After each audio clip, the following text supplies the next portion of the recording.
संतप्त मानस शांत हों जिनके गुणों के गान में, बेवर्धमान महान जिन विचरे हमारे ध्यान में।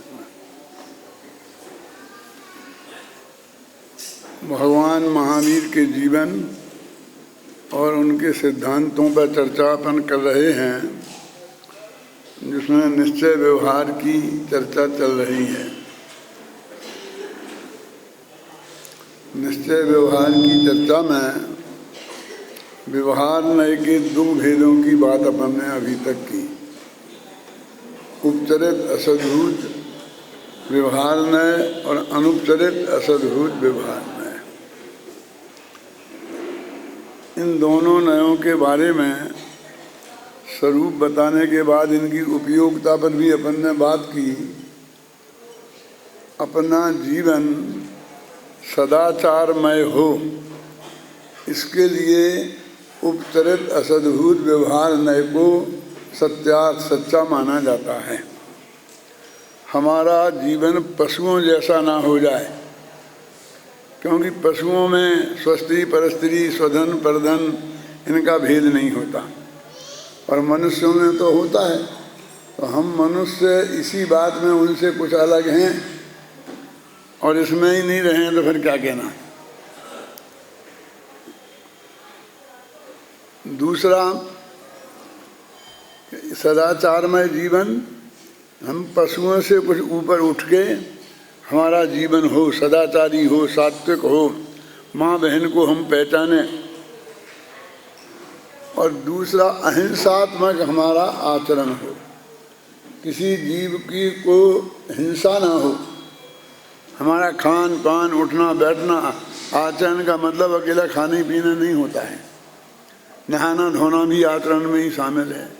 हमें जो भी क्रियाएं गृहस्थ के धर्म के हिसाब से अनिवार्य हैं, उनको करते हुए या तो हिंसा हो ही नहीं, और होए तो कम से कम हो, ऐसा हमारा जीवन बने। इसके लिए दूसरा नय, जो शरीर और आत्मा को एक कहता है कि तुम इस शरीर के साथ आत्मा जैसा व्यवहार करो।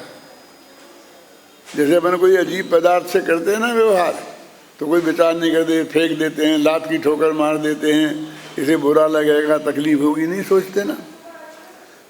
ऐसा व्यवहार हम बहुत से जीवों के साथ भी करते हैं। तो हमारा व्यवहार, उन्हें यदि हम जीव मानेंगे तो कम से कम उनसे हमारा व्यवहार जीवों जैसा तो होगा। मैं खेमचंद भाई कहा करते थे कि आज आलू जमीकंद वगैरह है ना, तो उन्हें कुछ लोग जीव ही नहीं मानते।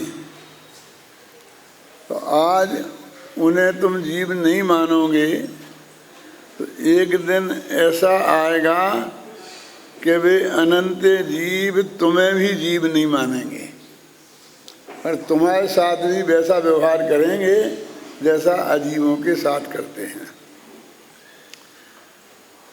और फिर इन दोनों नयों को हेय भी बताया था छोड़ने लायक, क्योंकि स्त्री पुत्र मकान जायदाद रुपया पैसा और यहाँ तक कि शरीर, इन सब को लेकर मोक्ष में नहीं जाया जाएगा। ये तो यहाँ भी हमारे हैं ही नहीं, कहने के हैं, लेकिन वो संबंध भी हमारे इनके साथ नहीं रहेंगे। यदि हमें मोक्ष में जाना है तो इन्हें अपना मानने वाले नयों को भी असत्यार्थ मानना पड़ेगा। तो इनकी उपयोगिता और इनके जैसे बोलते हैं हम क्या बेकारपना, मतलब कोई उपयोगिता अनुपयोगिता, इन दोनों की दृष्टि से हमने इन नयों के बारे में विचार किया। तो अपन क्या करते हैं, लोक में भी कोई भी चीज़ लाते हैं तो उसमें से अच्छी चीज़ ग्रहण करते हैं और खोटी चीज़ छोड़ देते हैं, और फिर वो अच्छी चीज़ हमेशा के लिए रख लेते हैं और वो छोटी चीज़ हमेशा के लिए छोड़ देते हैं। तो इन दो नयों का जो हमने लिया है इनसे, कौन सदाचारमय जीवन और अहिंसात्मक आचरण, वो तो हम अपने जीवन में रख लें और फिर जो शरीर को, स्त्री पुत्र को, रुपया पैसा को अपना मानने वाला सत्य है उसको छोड़ दें। पर इनकी उपयोगिता पूरी हो गई। यानी मैंने ये जो 2-3 दिन में अभी पिछले व्याख्यान किया उसका सार अंश आपको बता दिया कि क्या है इसका, कि क्यों तो इतनी मेहनत करके उसको उपयोगी बताया और फिर क्यों उसे छोड़ने की बात करते हो। दोनों बातें एक साथ कैसे हो? जब किसी का जन्म होगा तो खुशी के बाजे बजेंगे, जब मृत्यु का समय आएगा तो शोक की बातें होने लगेंगी। ये तो संसार का सहज नियम है, वही नियम के अनुसार आपको बताया है। अब जरा थोड़ा विषय कठिन है, मेरा साथ देंगे आप तो निश्चित रूप से मैं वो भी थोड़ा बहुत तो उन्हें समझा दूंगा। देखो, हमारी देश की हमें रक्षा करनी है तो 2 तरह से इंतजाम करना पड़ता है। प्रधानमंत्री के बाद यदि कोई बड़ा मंत्रालय कहलाता है जिससे मिनिस्टरों का नंबर लगता है, तो एक मंत्रालय होता है गृह मंत्रालय और एक होता है रक्षा मंत्रालय। क्यों? हमारे देश की सुरक्षा 2 तरफ से खतरे में है।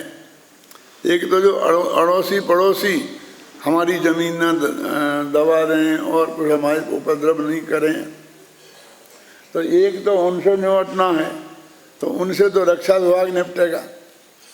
और एक हमारे अंदर भी कम शत्रु नहीं है, है ना? तो वे निरंतर तोड़ फोड़ में रहते हैं, है ना? और उनकी तोड़ फोड़ वो बाहर वालों की तोड़ फोड़ से ज़्यादा खतरनाक होती है। तो एक उसकी रक्षा के लिए विभाग, उसका नाम है गृह विभाग, वो सारे मामले वो निपटाता है। नेहरू जी के ज़माने से जो प्रधानमंत्री का भी उम्मीदवार होता था और प्रधानमंत्री नहीं बन पाता था, वो गृह मंत्री बनता था। सरदार वल्लभ भाई पटेल से लेकर के जो गृह मंत्रालय में आ जाता था उसका 2 नंबर नक्की हो जाता था, है ना? तो ऐसे ये 2 मंत्रालय हो गए, रक्षा मंत्रालय और गृह मंत्रालय। घर की से जो खतरा है वो ज़्यादा खतरनाक है। क्यों? बाहर से कोई आक्रमण करेगा और हमारे देश के कुछ टुकड़े करेगा तो इतना सा कॉर्नर तोड़ के ले जा पाएगा, वो भी कुछ दिन के लिए दबा लें, फिर हम आक्रमण करके अपना वापस भी ले लेंगे। क्योंकि उसको ले जा करके वो बिल्कुल बीच कराची में उधर नहीं ले जा सकता, वो तो जहाँ है वहीं दबा लें। अंतर समझ में ना? हमारा कॉर्नर जहाँ उसके पास पड़ता है वो उबड़ खाबड़ जगह, जब वो जाता है ना, कौन सा वाजपेयी की जगह कहाँ कब्जा कर लिया था, कारगिल में, तो कोई दिल्ली थोड़ी दबा लेते हैं, आगरा पे थोड़ी कब्जा कर लेते हैं। वो तो कारगिल मारगल में समझे ना, जहाँ कोई कहीं जा ही नहीं सकता है, ऐसी बहुत कठिन जगह हैं, वहाँ का कॉर्नर दबाते हैं और वो भी कुछ दिन दबा के रख पाते हैं। इतना बड़ा खतरा नहीं है। लेकिन ये जो घर का अंदर तोड़ते हैं, वो तोड़ फोड़ करते हैं, इनसे बहुत बड़ा खतरा। देश के ही 2 टुकड़े कर देते हैं, हिंदुस्तान पाकिस्तान बना दिया, उत्तर भारत दक्षिण भारत बना दें, पंजाब को अलग तोड़ के अलग कर दें, आसाम को अलग कर दें। ये मतलब प्रांत के प्रांत तोड़ देते हैं। और ज़्यादा इनकी ताकत हो जाए तो 20 से ही 2 टुकड़े कर दें, उत्तर भारत अलग और पूर्व भारत अलग। तो इनका खतरा बड़ा ज़्यादा है ना। तो अब जो बात चल रही है वो अंतरंग की बात चल रही है। बहिरंग की बात तो हो गई किनारे किनारे की रक्षा की, नक्की हो गया कि ये अपन नहीं है, अपन से इनका कोई लेना देना नहीं है। कौन कौन? शरीर, स्त्री, पुत्र, मकान, जायदाद, रुपया, पैसा, नगर, देश, गांव, दुनिया, ये कोई अपना कभी कुछ दबा नहीं सकते, कुछ हड़प नहीं सकते, हमारा जीव का अजीबपना कर नहीं सकते, अपना अजीबपना जीव में इसमें घुसड़ नहीं सकते। इसलिए ये कोई बड़ा खतरा नहीं है। लेकिन ये तो अपन ने निपटा ही लिया ना, जो भी ये छोटा खतरा बड़ा खतरा है, कि हमें इतना ही करना है कि इसको साथ प्रेम की बात भी चीत भी करनी है, जिससे हमारा जीवन अहिंसक रहे और सदाचारी रहे। इससे हमें चाहिए भी कोई और ज़्यादा कुछ नहीं है। एक द्रव्य दूसरे द्रव्य का भला बुरा तो कर ही नहीं सकता, मार दिला सकता ही नहीं है। अब कहते हैं हम कोई हमें मार दिला ना पाए और कोई हमारा भला बुरा नहीं करे, तो क्या मांग रहे तुम? जो आज तक नहीं किया, भविष्य में नहीं करेगा, कोई किसी का करता ही नहीं है, वो मांगे? बेचारा गंभीरता से। अब अंदर का मामला क्या है कि कोई भी चीज़ हमें समझनी हो तो उसको तोड़ फोड़ करके ही समझी जा सकती है। इसके लिए मैं एक उदाहरण देता हूँ कि हमने एक कैप्सूल लिया था जयपुर से, 2 रुपये में आया था। फिर बम्बई में गए तो बम्बई के डॉक्टर ने भी एक कैप्सूल लिखा। दुकान पे गए तो बिल्कुल वैसा ही, वही कलर, वही रंग, बिल्कुल कैप्सूल जैसा हमने जयपुर में लिया था वैसे ही वो था। तो वो वहाँ 2000 रुपये मांगने लग गया ये कैप्सूल के। बम्बई में इतनी लूट है, हमारे यहाँ 2 रुपये में और यहाँ 2000 रुपये। तब समझाओ, बिल्कुल एक सा कलर हमने अच्छी तरह से देखा है, हमारी जेब में पड़ा है, अभी हम दोनों मिला दें तो तुम पहचान नहीं सकते कि कौन है। तो उसने कहा अच्छा आपको जांच करनी है तो इस कैप्सूल तोड़ना पड़ेंगे। एक एक कैप्सूल तो बेकार जाएगा, वो 2000 वाला भी जाएगा। दोनों कैप्सूल तोड़े तो एक में तो स्वर्ण भस्म निकली और एक में राख निकली। ऊपर से एक से दिखते थे, खोल एक से थे, उसमें स्वर्ण भस्म भरी थी है? तो जब तक किसी चीज को खोल के नहीं देखोगे तब तक उसकी असली समझ नहीं आती। तो कहते अपना जो भगवान आत्मा है ना, इसे एक दफे खोल के देखो, और खोल के देखना का मतलब है भेद करके देखो। कि ऊपर ऊपर तो थोड़ा मैल निकलेगा और आगे फिर अंदर रत्न ही रत्न भरे पड़े हैं, ज्ञान दर्शन चारित्र समझे, अनंत गुण भरे पड़े हुए हैं अंदर। और वो अनंत गुण और वो ऊपर की चादर में राग द्वेष मोह, ये 2 परतें हैं। तो एक 2 नए बनाए उनने। कौन? उपचरित सद्भूत व्यवहार नए और अनुपचरित सद्भूत व्यवहार नए। देखो नए तो वही है, सद्भूत में फर्क पड़ गया, असद्भूत की जगह सद्भूत आ गया। उपचरित अनुपचरित वही है। तो कहते हैं आत्मा को रागी देशी कहना, ये उपचरित सद्भूत व्यवहार नय का कथन है। क्यों है? उपचरित माने एक तो ये दूर का है। कैसे दूर का है? सम्मा दर्शन ज्ञान चारित्र, ज्ञान दर्शन चारित्र, एक गुण निर्मल पर्याय, ये आत्मा को सुखदायक होने से नजदीक की हो गई ना, और ये राग देश मोह के भाव दुखदायक होने से दूर के हो गए। तो हमने 2 हिस्सों में बांट दिए। ये जो बाहर की जो परतें हैं ना, जिनके अंदर में भगवान आत्मा छिपा हुआ है, तो एक सद्भूत। अच्छा अब वो कहते हैं दोनों सद्भूत हैं। सद्भूत क्यों हैं? कि हैं ये वास्तव में आत्मा में है, जैसे ये हैं ऐसा शरीर नहीं है। ऐसे मकान जायदाद नहीं है, ऐसे स्त्री पुत्र नहीं है अपने, लेकिन ये राग देश मोह सम्मत ज्ञान चारित्र ये आत्मा की ही पर्याय हैं। ये हैं इसलिए सद्भूत। व्यवहार माने ये अपनी हैं और अपनी कहीं जाती हैं, इसलिए व्यवहार जो हुए नहीं वो कहीं जाए, समझे ना। माने ऐसा भेद रूप अंदर में आत्मा पड़ा नहीं है, वो तो अभेद अखंड है, फिर भेद रूप करके बताता है, इसलिए व्यवहार। और एक ज्ञान का भेद है, नए ज्ञान का भेद है, इसलिए नए। एक छूट गया, मैंने जानबूझ के छोड़ा है, तुम बताओ कि क्या छूटा। वो पहला उपचरित छोड़ दिया जानबूझ के। क्यों? कि राग देश मोह के परिणाम आत्मा के हैं, ये कहना ये उपचरित सद्भूत व्यवहार नए का विषय है। तो उपचरित क्यों कि ये दूर के हैं। दूर के क्यों? क्योंकि हमारे लिए दुखदायी हैं, ये बताया ना। तो अभी इन्हें राग देश मोह तो अच्छी चीज नहीं है ना, तो उन्हें क्यों अपने कह रहे। लोक में जो अच्छी चीजें होती हैं हर आदमी उन्हें ही अपनी कहता है, जो अपनी होती भी हैं लेकिन वो अपने लिए अनुकूल सुखदायक नहीं हो तो लोक में कोई उसे अपनी नहीं कहता। दो उदाहरण देता हूँ छोटे छोटे से। बस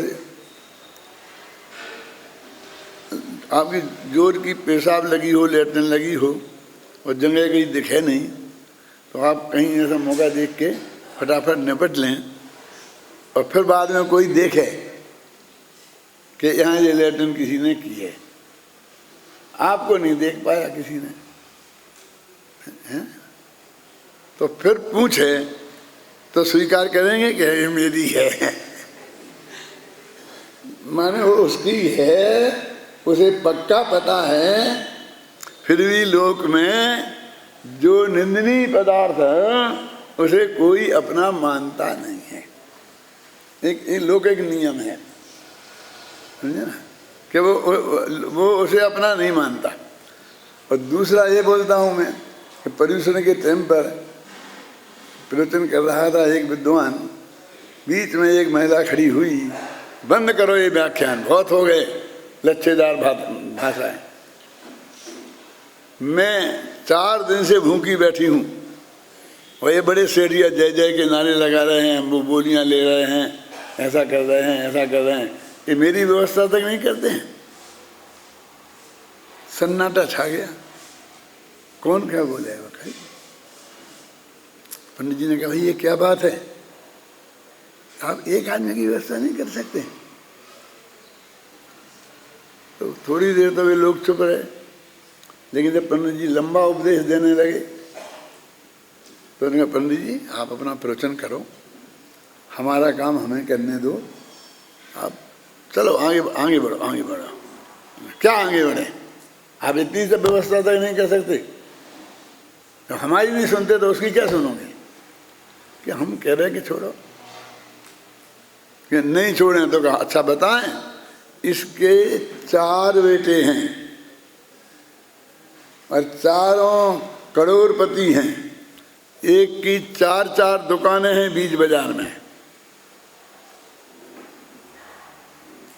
हम क्यों करें इसकी व्यवस्था, ये क्यों नहीं करें, ये इनसे क्यों नहीं कहती है, हमसे क्यों कहती है। ये सुना ये बात तो सही है, बच्चे हैं, खूब संपन्न हैं, कोई कमी नहीं है, हैं तो अपने बेटों को करना चाहिए। ऐसे बेटों के रहते हुए वो माँ इतनी तकलीफ पाए, इससे बुरा क्या हो सकता है। तो हमें तो क्या उपदेश देना था, तो इनको छोड़ के इनको देना शुरू कर दिया। क्या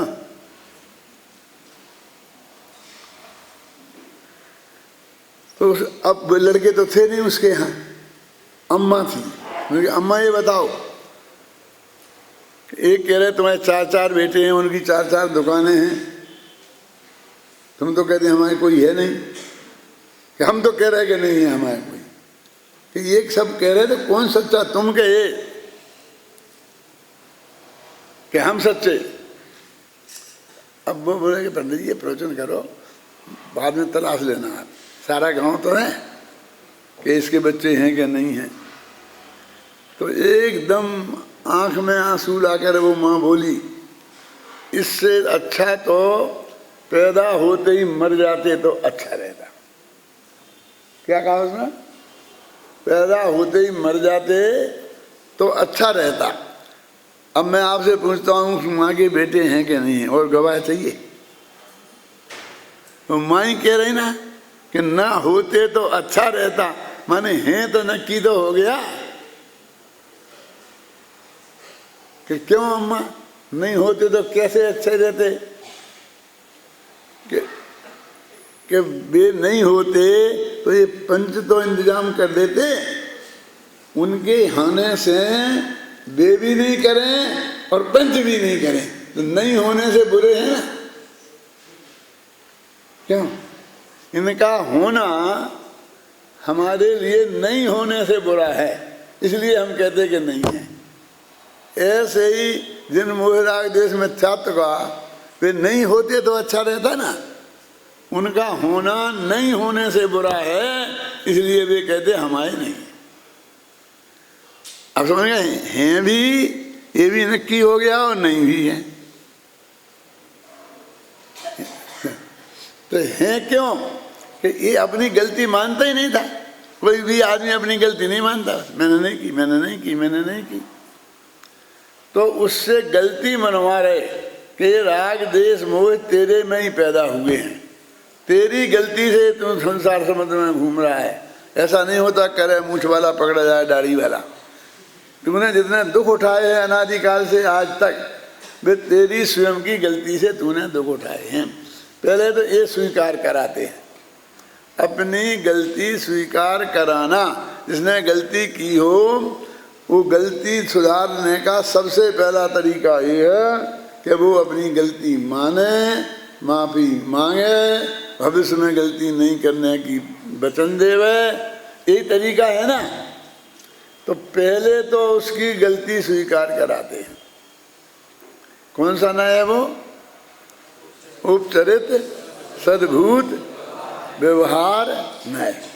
तो उपचरित सद्भूत, वो उपचरित क्यों?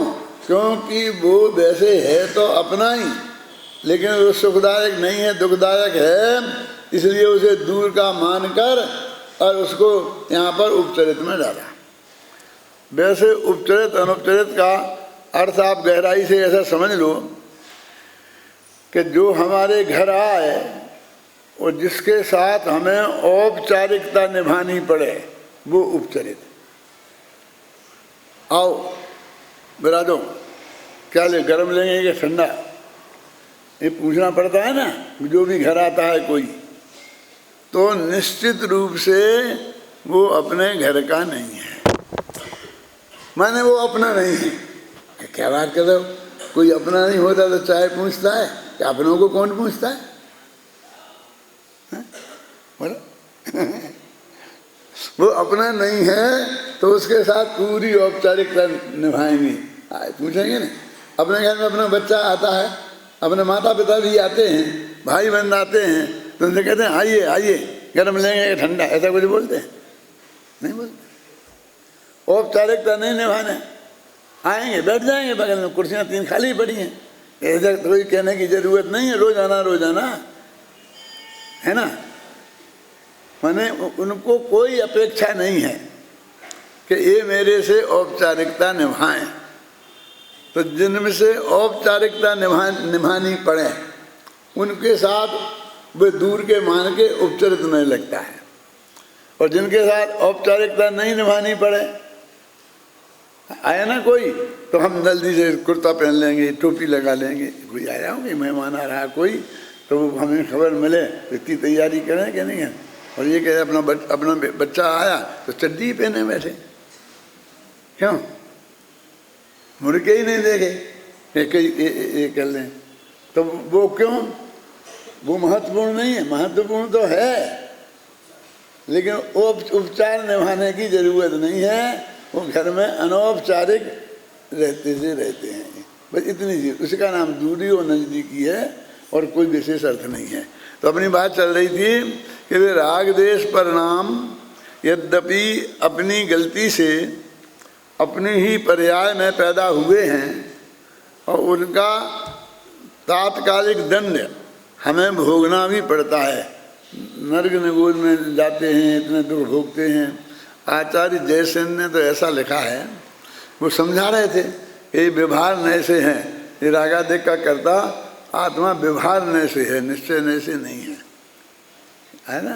ये कौन सा है, कौन सा व्यवहार नए? अब थोड़ा थोड़ा हो गया ना। उपचरित सद्भूत व्यवहार नए से वो अपना है।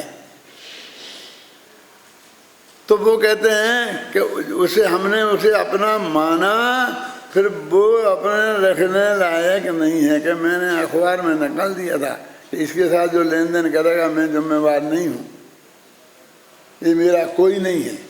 मैंने साहब पहले अखबार में निकाल दिया था, अब मेरे से कुछ मत बोलो। लेकिन जेल से छुटाने तुम ही गए थे,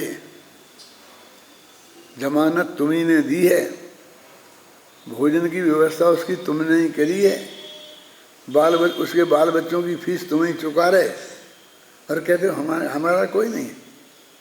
क्या हमने पहले ही अखबार में निकाल दिया था, अखबार में निकाल दिया था, काय को चुका रहे फीस, काय को गए थे जमानत देने। जब वो उन्होंने अखबार में निकाला था वो इसलिए नहीं निकाला था कि मेरा बेटा नहीं है, न वो बेटा जानता कि नहीं इसलिए निकाला है, न वो जानता। सब समझते तो जिम्मेवारी से बचने के लिए निकाला है, जिससे उस पर दावा ना कर दे बेटा कहीं कुछ कर दे नुकसान, तो उसकी जिम्मेवारी अपने माथे नहीं पड़े, ख्याल करना। लेकिन वो अंदर से फीलिंग करता है जिम्मेवारी कि मेरा बेटा भूखा न रह जाए, उसके बच्चे बिना पढ़े ना रह जाएं, उसको कौन रोक सकता है ना। तो ऐसे ही जो अंदर में ये राग देश को मुझे कोई नहीं, मैं उसका करता नहीं हूँ, मैं मुझे जिम्मेवारी नहीं निभानी पड़े, लेकिन अंदर से वो समझता तो है कि मेरी पर्याय में हो रहा है, इसकी वजह से मैं दुखी हूँ। तो अपने दुख का कारण स्वयं अपने अंदर खोजे, माने, स्वीकार करे, छोड़े, इसके लिए उन्हें व्यवहार नए से करता कहा, अपना कहा। फिर वो अपना व्यवहार नए से भी अपना नहीं है, मना कर दिया कि वो जो है ना वो है ही नहीं, हमारा है ही, हम तो किसी तरह से मानते ही नहीं है। तो वो क्यों कर दिया? क्योंकि हमें रखना नहीं है। हमने आज से प्रतिज्ञा कर ली कि हम अब इसके चक्कर में नहीं पड़ेंगे।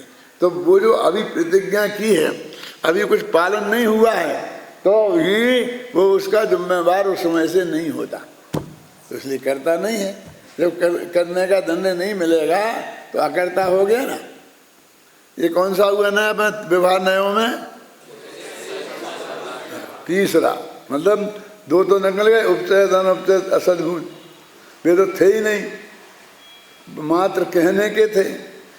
और ये तीसरा, और अब ये चौथा कि सम्यक दर्शन तो अपना है, मैं सम्यक दृष्टि तो हूँ, मैं केवल ज्ञानी तो हूँ, ज्ञान दर्शन चारित्र के गुण तो अपने में हैं। 7वीं गाथा में लिखा ना,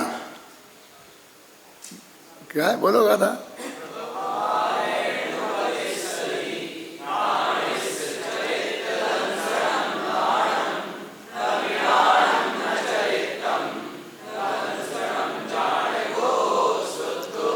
व्यवहारेण बदिष्यति, व्यवहार नय कहता है, व्यवहारेण व्यवहार नय के द्वारा बदिष्यति माने कहा जाता है। क्या कहा जाता है? कि आत्मा के ज्ञान है, दर्शन है, चारित्र है। पर निश्चय नय कहता है कि न ज्ञान है, न दर्शन है, न चारित्र है, बस सीधी काट। ये काट करने वाले अच्छे होते हैं, यहाँ तो तुम निश्चय नय को अच्छा बताते हो। यानी वो व्यवहार ने जो बात कहे तत्काल में, तो क्या है कि आत्मा में ज्ञान दर्शन चारित्र नहीं है, हैं ज्ञान दर्शन गुण नहीं है कि हैं। लेकिन जब तक उस भेद की तरफ से उसे देखोगे तब तक आत्मा का अनुभव नहीं होता। 4 चीजें दिखेंगी तो ध्यान कैसे होएगा? ध्यान में तो एकाग्र होना चाहिए, तो एक चीज दिखनी चाहिए ना, एक पे ध्यान केंद्रित होना चाहिए ना। तो पहले ही तुम भेद कर जा रहे हैं, भेद करते जा रहे हैं। तो भेद करोगे तो बदलेगा ना, इससे इस पर ध्यान, इससे इस पर ध्यान जाएगा, इससे इस पर ध्यान जाएगा। तो ये हमारे ध्यान के काम का नहीं है जितने भेद। कौन? ज्ञान, दर्शन, चारित्र, सुख, वीर, जो इतने भेद है ना आत्मा में, वे हमारे ध्यान के काम के नहीं है। क्योंकि ध्यान ये भेद वाले आत्मा पर का नहीं होता है। भेद से रहित ऐसा जो अखंड आत्मा है, ऐसा नहीं कि वो ज्ञान दर्शन, भेद से रहना, ज्ञान दर्शन चारित्र से रहे। भेद से रहित माने ज्ञान दर्शन चारित्र के भेद का विकल्प उनमें नहीं है। वे तो हैं, भेद की बात मत करो, समझ आई ना। वो चीजें उसके अंदर हैं, उसे निकालना नहीं है। अपन तो जब बात करते हैं तो निकाल के फेंकने की बात करते हैं, निकाल के नहीं फेंकना है। जो भेद का निषेध किया तो उन चीजों को नहीं निकाला, उनका भेद निकाला। तो भेद माने विकल्प है। अब हम तो 24 भगवान का ध्यान करेंगे, कर ही नहीं सकते, काम करेंगे ना। ऋषभ देव, जितना संभवनाथ, संभवनाथ किसी पे ही नहीं टिका। क्या समझे ना, किसी पे ही नहीं टिका ना। ऋषभ देव की बात आई, इतने में तुम अजितनाथ पे पहुंच गए। क्यों हमने नहीं? जितने में बेचारा एक लाइन बोलता है छंद की और दूसरी लाइन शुरू नहीं करता है, वो उंगली शुरू कर देता है। होता है ऐसा क्या? नहीं होता। जल्दी करा देते हैं ना, बहुत जल्दी करा देते हैं। तो वो तुम जब तक ऋषभ जी नहीं छूटे तब तक तो तुम उछल के अजितनाथ पे पहुंच गए। अजितनाथ नहीं छूटे और उछल के संभवनाथ पे पहुंच गए। तो किसी के बारे में सोचा क्या? ध्यान तो किसी पे केंद्रित हुआ ही नहीं। ध्यान तो उस पे गया और जाने के पहले ही उठ गया है? दूसरे पे जाना है ना। तो 24 तीर्थंकर का एक साथ नहीं हो सकता है। और एक का कर लो तो क्या फर्क पड़ता है? जिसका करना है उसको कर लो। 2 घंटा विधान हम करें, घबराना नहीं। ये किसी की बुराई नहीं है, ना तो प्रतिष्ठाचार्यों की, ना पूजा करने वालों की, किसी की नहीं है। मैं तो आपको स्वरूप बता रहा हूँ कि आप 2 घंटा शांति से एक भगवान की स्तुति करो,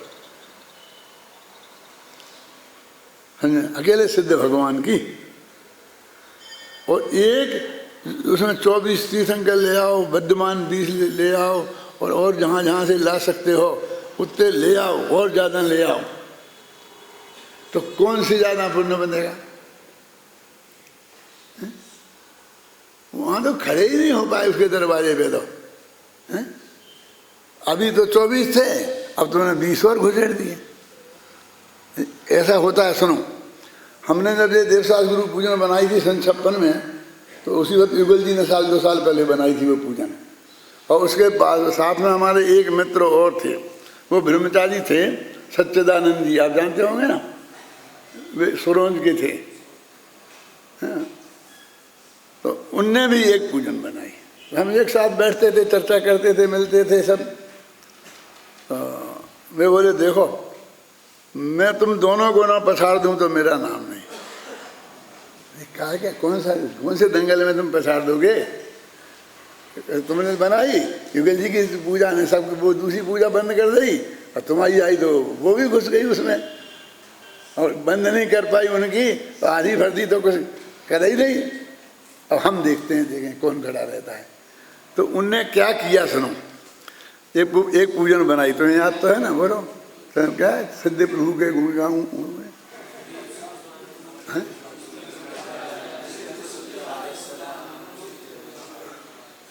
कुछ नहीं, एक की भी सुनाई नहीं देगी। देवशास्त्र गुरु को ध्याऊं और विद्यमान श्री 20 तीर्थंकर सिद्ध प्रभु के गुण गाऊं। अब उनने 1.5 लाइन में सब ले लिए, घसीट लिए एक साथ। देवशास्त्र गुरु के हैं, और फिर विद्वान 20 तीर्थंकर और फिर सिद्ध प्रभु और सबके गुण गाओ। अभी और कहोगे एक दो एक तो और उन्हें भी ले, तू भी आ जा। अब सचमुच लोग कहने लग गए कि ये तो बहुत अच्छी है। क्यों? इसमें सब आ गए। क्या क्या बोलते थे पहले? बन वे थ्रू 3 in 1 4 in 1। ये पूजन तो 3 in 1 है। देव साध गुरु की भी हो गई, सिद्ध प्रभु की हो गई, विद्यमान 20 तीर्थंकर की भी हो गई, और इनके साथ तो 3 पूजनें करो हैं। तो उनने छोड़ के सचमुच वो शुरू हो गई। ऐसी शुरू हुई कि हम सामने बैठे रहे, हमने 1 घंटा व्याख्यान देके अभी समझाएं इसका अर्थ समझ में आई ना, और वो तत्काल बंद करके उसकी शुरू कर। मन जगत में अज्ञान कितना है, मैं बता रहा हूँ कि क्या फर्क है उसमें। देवसास गुरु में कौन नहीं आया? 20 तीर्थंकर देवसास गुरु में नहीं आते हैं, आते हैं क्या नहीं? 24 तीर्थंकर देवसास गुरु में नहीं आते हैं। सिद्ध भगवान देवसास गुरु में नहीं आते हैं, है?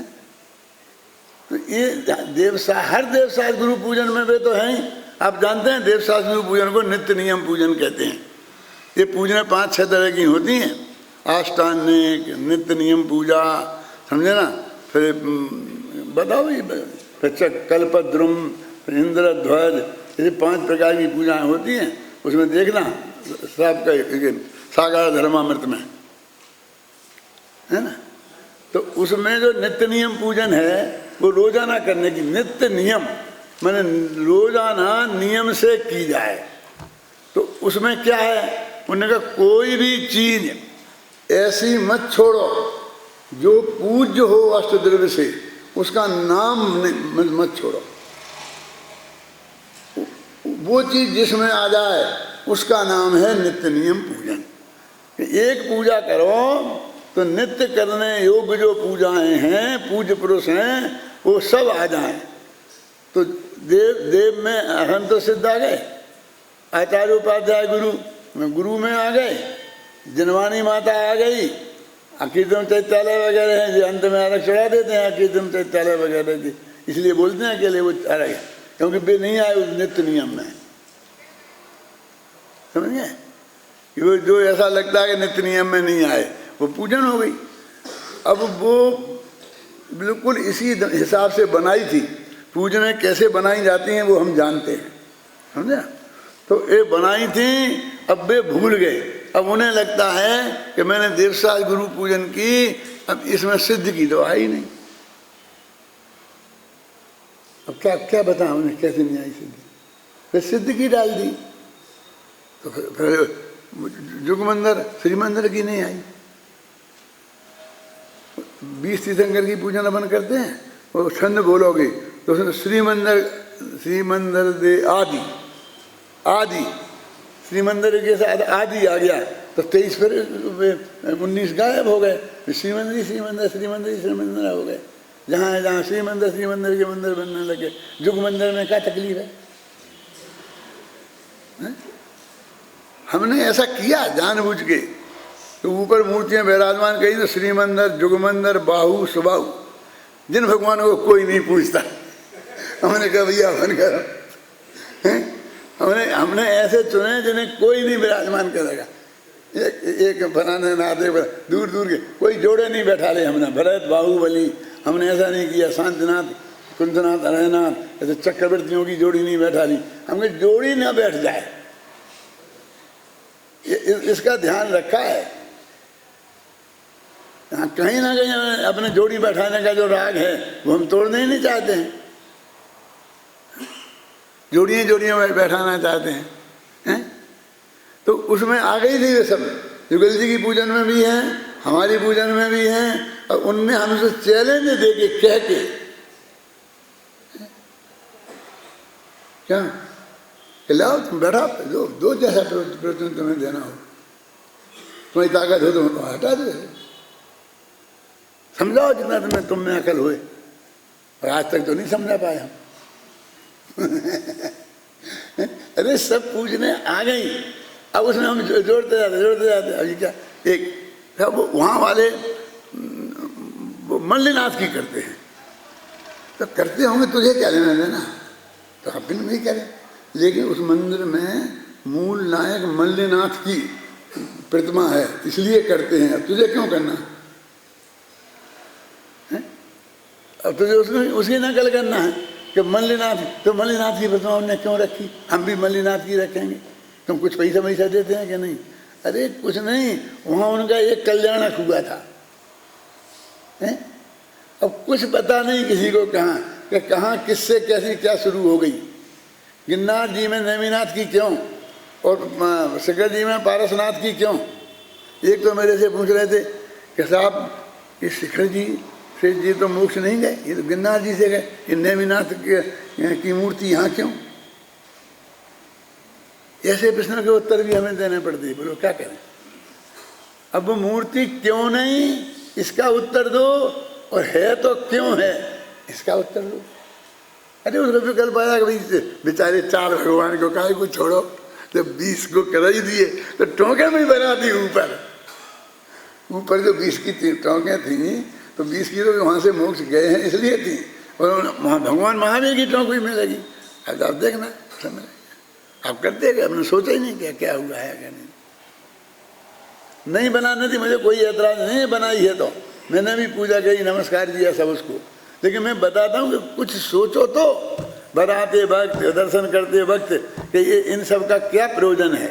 तो अपने एक पूजन की, आप समझ रहे हैं ना, तो बस अपन उदक चंदन वगैरह बोल के अर्घ चढ़ा देते, और बाद में कीर्तन वाला छंद बोल देते, सब पूज्य आ गए उसमें। और फिर हम इस तरह से लगाते जाते हैं, और उस विधान को 2 दिन का, 3 दिन का, लंबा 6 घंटे का, 8 घंटे का, उसमें आता क्या है? वही चीज़ें दोहरा लौट के आती हैं। चाहे 13 दीप विधान कर लो, चाहे जम्बू दीप विधान कर लो, चाहे 2.5 दीप विधान कर लो, सब एक ही हैं। वे जो कीर्तन चैत्यालय है ना, वे जहाँ जहाँ हैं, तो हमने 2.5 दीप वालों की करे तो 2.5 दीप विधान हो गया, 13 दीप वालों के करे तो 13 दीप विधान हो गया है। 9वें दीप में कौन सा क्या है? वे 13 क्यों बोलते हो? जम्बू दीप है, और धार्मिक अंतर डलते, फिर कहते 8वां नंदीश्वरम, 8वां आ जाता है ना, आखिर कहते हो ना अष्टांगिका में, दीप नंदीश्वरम 8वां दीप, बीच में छोड़ दे, नहीं है क्यों? 13 में है क्या? है तो वही 2.5 वाले, एक आध जुड़ जाता है, वो दूसरा विधान बन जाता है। कितने बनाए, अभी बना दो 10-5 तो और बना दूं। इस सिद्ध तक विधान में से 6 विधान तो तुमने बता दिए होंगे।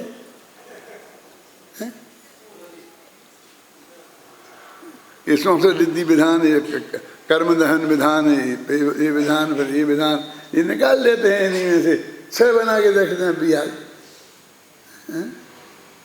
ये कहा अरे साहब गजब हो गया, फलां व्यक्ति ने, और ये पूरा शिक्षक विधान 1 दिन में करा दिया। कल ही मेरे को बताया है, वो यहीं बैठे होंगे भाई साहब भी, क्या बहन जी होंगी, भाई साहब नहीं होंगे तो मुझे इतना ध्यान नहीं रहता है। क्या समझे, करा देते कैसे करा, 1 दिन में कैसे करा, हमें तो 8 दिन में पच गए। अरे नहीं, उसमें क्या है, ये छंद छोड़ दो, अकेली ओंगरी बोलो, हो खत्म।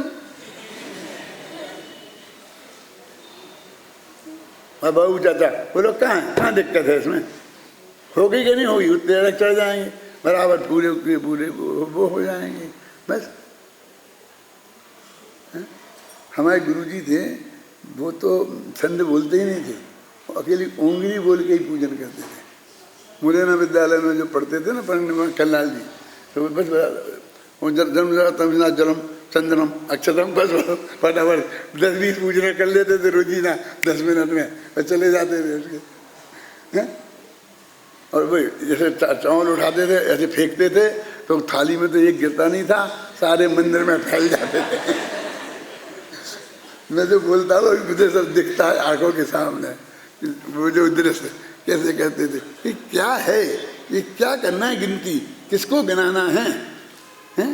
भगवान के प्रति जो असीम भक्ति है, यदि आप बिल्कुल एक शब्द नहीं बोलो, एक अक्षर नहीं बोलो, और क्या नाम चावल का दाना नहीं चढ़ाओ, बिल्कुल शांति से 1 घंटा बैठे रहो और इन सब से ज़्यादा पूजने हो जाए, माने जितना पुण्य तुम पूजनों में बांधो उससे 10 गुना 100 गुना पुण्य बन जाए। ऐसा हो सकता नहीं? हो सकता? बोलो।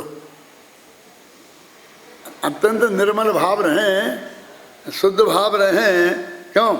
तो उसमें वो पुण्य बनना। ऐसा तो नहीं पूजन का अलग होता है, फलाने का अलग होता है, फलाने का अलग होता है, इसके लिए थोड़ी ऐसा होता है।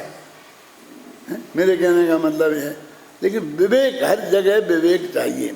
ऐसा लगा ना, धर्म ना बाड़ी नीप जे, धर्म ना हाथे बिकाय, और धर्म विवेक नीप जे समझे ते थाय।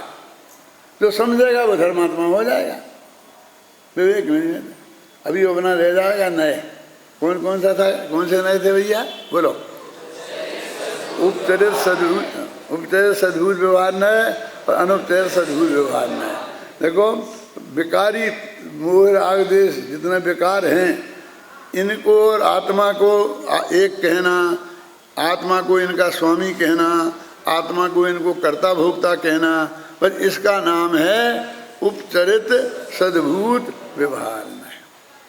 अब ये नय है, ज्ञान का अंश है, सच्चा है, तो ये माने पुण्य पाप का स्वरूप समझना, इनको कैसे कैसे बंध प्रक्रिया होती है, बंध प्रक्रिया से पार होना हो तो कैसा, ये सारा जो चिंतन है उसकी बात है। आपने वो देखा, उसमें लिखा है समय सार में, मोक्ष अधिकार में एक गाथाएं आती परमात्म, उसमें ऐसा लिखा है कि अब अगली गाथा में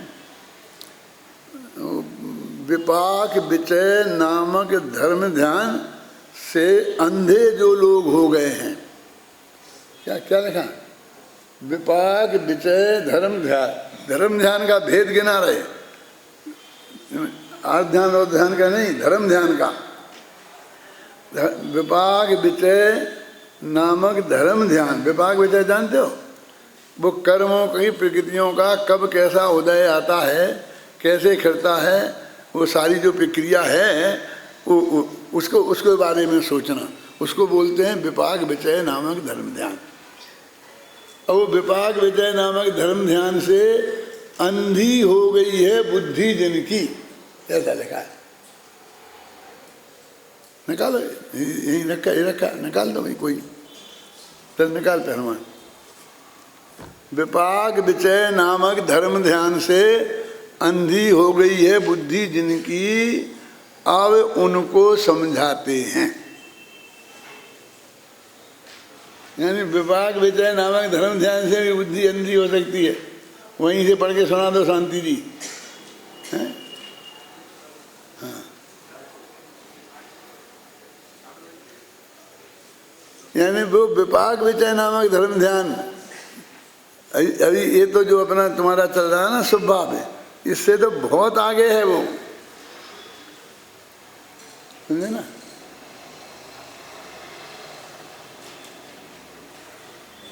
इतनी देर में तो मैं ही खोज लेता।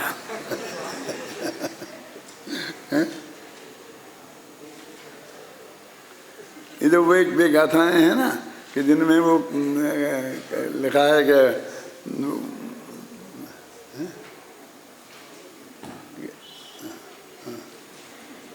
हम पढ़ो, चलो हाँ देखो सुनो।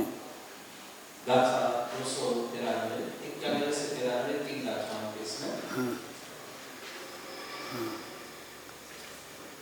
मूल संस्कृत में लिखा हुआ है, एतेन कर्म बंध विषय चिंता प्रबंधात्मक विशुद्ध धर्म ध्यानांग बुद्धयो बोध्यन्ते। इस कथन से कर्म संबंधी विचार श्रृंखला को विशुद्ध या शुभ भाव धर्म ध्यान से जिनकी बुद्धि अंध है उन्हें समझाया है। लिखा है मूल आचार्य का वचन है। ये अमृतचंद्राचार्य की पंक्ति है संस्कृत की, मैंने तो उसकी हिंदी की है, बस और कुछ नहीं किया, और अक्षर किया है, इसमें भी अपना नमक मिर्च भी नहीं लगाया है। बिल्कुल वैसा जैसा संस्कृत है ऐसी हिंदी में उतार दी है। उसको अंधी बुद्धि बता रहे हैं। यही तो है जो भी चल रहा अपना। ये कौन से नए का बनेगा वो विषय? वो जो धर्म ध्यान करेंगे ये जीव, वो धर्म ध्यान कौन से नए का विषय है? आवाज में ठंडक हो गई। हाँ, उपचरित सद्भूत व्यवहार नए, यानी वो उपचरित है, माने वो राग देश के साथ रखा है उसे, उस धर्म ध्यान को राग देश के साथ रखा है कि वो धर्म ध्यान को राग देश के साथ, अरे राग देश के साथ नहीं रखा है, वो धर्म ध्यान राग देश है।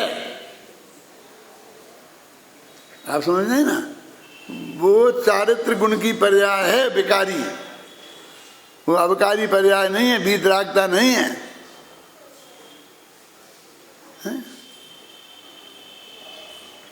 ये तो एक गुरुदेव का प्रताप है कि उन्होंने ऐसे श्रोता तैयार कर दिए हैं कि ये बात कह सकते हैं, नहीं तो हम जानते ही रह जाते, कह तो नहीं सकते थे। आज भी बहुत जगह ऐसी हैं कि जहाँ कह नहीं सकते हैं, तुम भी सोच समझ के कहना और फिर ये मैंने प्रमाण साथ में रखना, नहीं भेगा लाओ लाओ फलानी चीज लाओ, यहाँ तो आ गई, वहाँ कहाँ से आ जाएगी तुम्हारे पास? और तुम्हें देखेगा कौन? लेकिन बहुत मर्म की बात है ये। अब ये अपन ने कहा था आज निपटा देते हैं, तो दो है ना, एक तो ये राग देश मोह, अब एक तो ये अपनी गलती मानो, इसके लिए इसको उपादेय बताया, और इसी में मत लगे रहना, इसके लिए इसे हे बताया। फिर कहा कि धम्म दर्शन ज्ञान चारित्र की पर्याय और केवल ज्ञान की पर्याय और यहाँ की गुण भेद, ये सब अपन आत्मा में शामिल करो तो उसका नाम है अनुपचरित सद्भूत व्यवहार में। माने वे देखो सम्मत ज्ञान चारित्र की पर्याय, वे अनंत गुण हैं तो आत्मा में, आत्मा के, इसलिए तो सद्भूत है ना। और उसमें उपचरित अनुपचरित माने आत्मा के हैं और अत्यंत नजदीक के हैं। ज्ञान गुण कब से? अनादि से, अनंत काल तक रहेगा, कभी संबंध टूटेगा ही नहीं। अत्यंत नजदीक के हैं इसलिए अनुपचरित, और आत्मा के कहे जाते हैं इसलिए व्यवहार और नए के भेद हैं।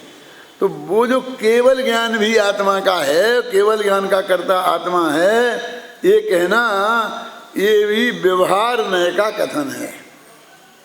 अब उसकी महिमा बताने की तो जरूरत है ही नहीं, केवल ज्ञान हमारा है तो हम आरक चढ़ा रहे हैं उनको, तो केवल ज्ञान को कितने आरक चढ़ाए, सब कुछ चढ़ाए। अब ये भी है क्यों, ये झूठा क्यों? सुनो मैं खत्म करता हूँ गंगवाल जी, ये केवल ज्ञान को भी है, ज्ञान दर्शन चारित्र गुण को भी है, ये भी पूरा सच्चा नहीं है।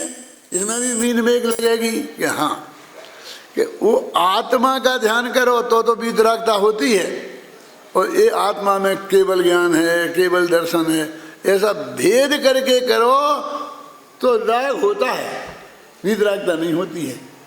जहाँ एक ज्ञान, एक दर्शन, एक चारित्र, ऐसा भेद करो तो वीतरागता नहीं होती है, राग होती है। और हमको वीतरागता चाहिए, इसलिए कहते हमें नहीं चाहिए।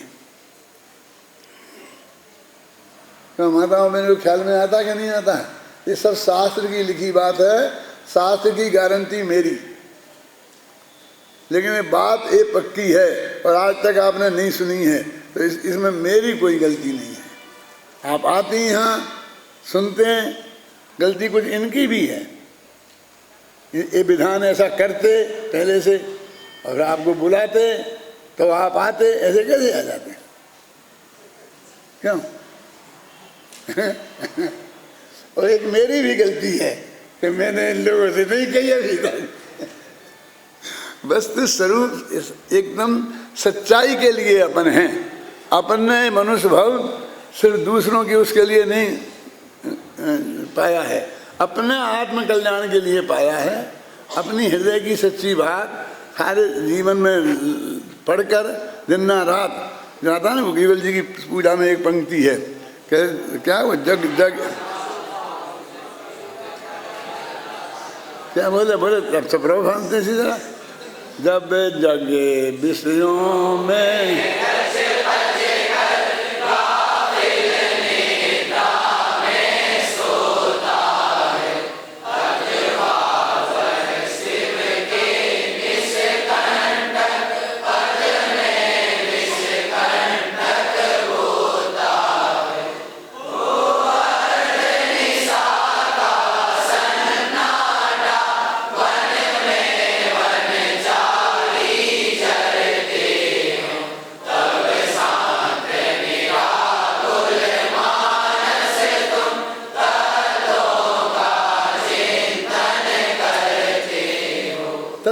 जगत ऐसा करता है, तब ज्ञानी जन ऐसा कहते हैं। क्या जगह देखो, बहुत बढ़िया बढ़िया बात। क्या फिर पहली पंक्ति बोलना, जब जगे, देखो अब नहीं बोलना, समझने देना। आधे से ज्यादा लोग नहीं समझते हैं। जब जगे विषयों में रच पच कर, गाफिल निद्रा में सोता हो। ये आपका चित्र खींचा है, कवि ने ये जगत के जीवों का चित्र खींचा है कि रोजाना खूब शाम को खाकर पीकर जमकर रमकर खेलकर खूब श्रम करिया और फिर जाकर नहाया अच्छी तरह से, फिर खाना खाया, है ना। जब जगे विषयों में 5 इंद्रियों की रच कर, देखो उसमें बिल्कुल लीन हो गए। और किस लेवल तक कि जब तक थक कर चकनाचूर ना हो जाएं, नाच रहे हैं तो जब तक पसीना पसीना ना हो जाए तब तक नहीं। वो नाचने वाले कोई बेस्याओं के नाचने वालों की बात नहीं कर रहा हूं मैं। बहुत जगह नाचते हैं लोग, समझ में आ गई ना। मैं नहीं कहना चाहता हूं, किसी भी नाम पर जब जगे विषयों में रचकर, तो किस लेवल तक कि जब तक थक कर चकनाचूर ना हो जाए। इतनी बात समझ में आई थी?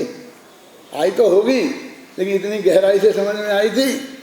जब जगे विषयों में, बिल्कुल फिर एकदम पागल जैसा हो गया, थक के चकनाचूर। थोड़ा जगह रहे, बेटा उठना उठना,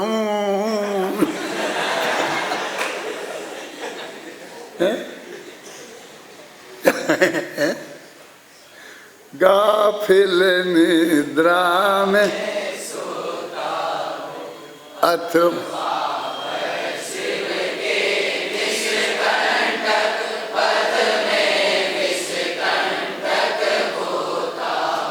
इसमें भी परीक्षा में अथवा आ गया, बहुत भाग्य से मिलता है ना। फिर प्रश्न में आता है ये करो अथवा ये करो, तो वो कहते हैं या ये कर रहे हो अथवा मोक्ष का मार्ग तो निष्कंटक है, उसमें कोई कांटे माटे नहीं है। अथवा वह शिव के माने मोक्ष के निष्कंटक मग में, जहाँ बिल्कुल कांटे नहीं है, ऐसा रास्ता है वीतरागता का। और उसमें ये सब सो रहे हों रचपच के, वे भी कोई बड़े धर्मात्मा नहीं है, वे भी रचपच के सो रहे हों और ये जग रहे हों, तो उस शिव के मग में विष के कांटे बो रहे। इसको फंसाओ, इसको ऐसा कर दो, उसका ये कर दो, प्लान बना रहे, मारने का धरने का, समझ नहीं ना। बे निकालेगा सुबह जुलूस कितना बढ़िया कैसे निकालें, और दूसरे बना रहे प्लान कि इनका जुलूस कैसे बिगाड़े। दोनों को काम है। अथवा वह शिव के निष्कंटक, मोक्ष का मार्ग तो निष्कंटक है, उसमें विषकंटक विष के कांटे बो रहा हो। पर हो अर्धन साका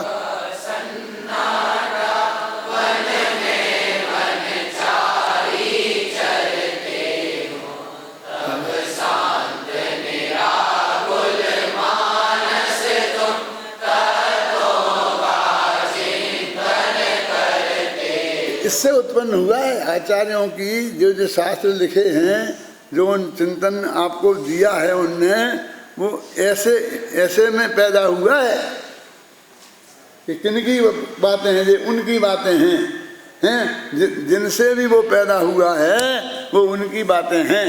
तो कहते हैं कि भाई ये तो भगवान की भक्ति जिसे अपन बोल रहे हैं, सिद्धक विधान है, ये सब अच्छी चीज़ें हैं, ये कोई खराब चीज़ें थोड़ी हैं, बहुत बढ़िया चीज़ें हैं।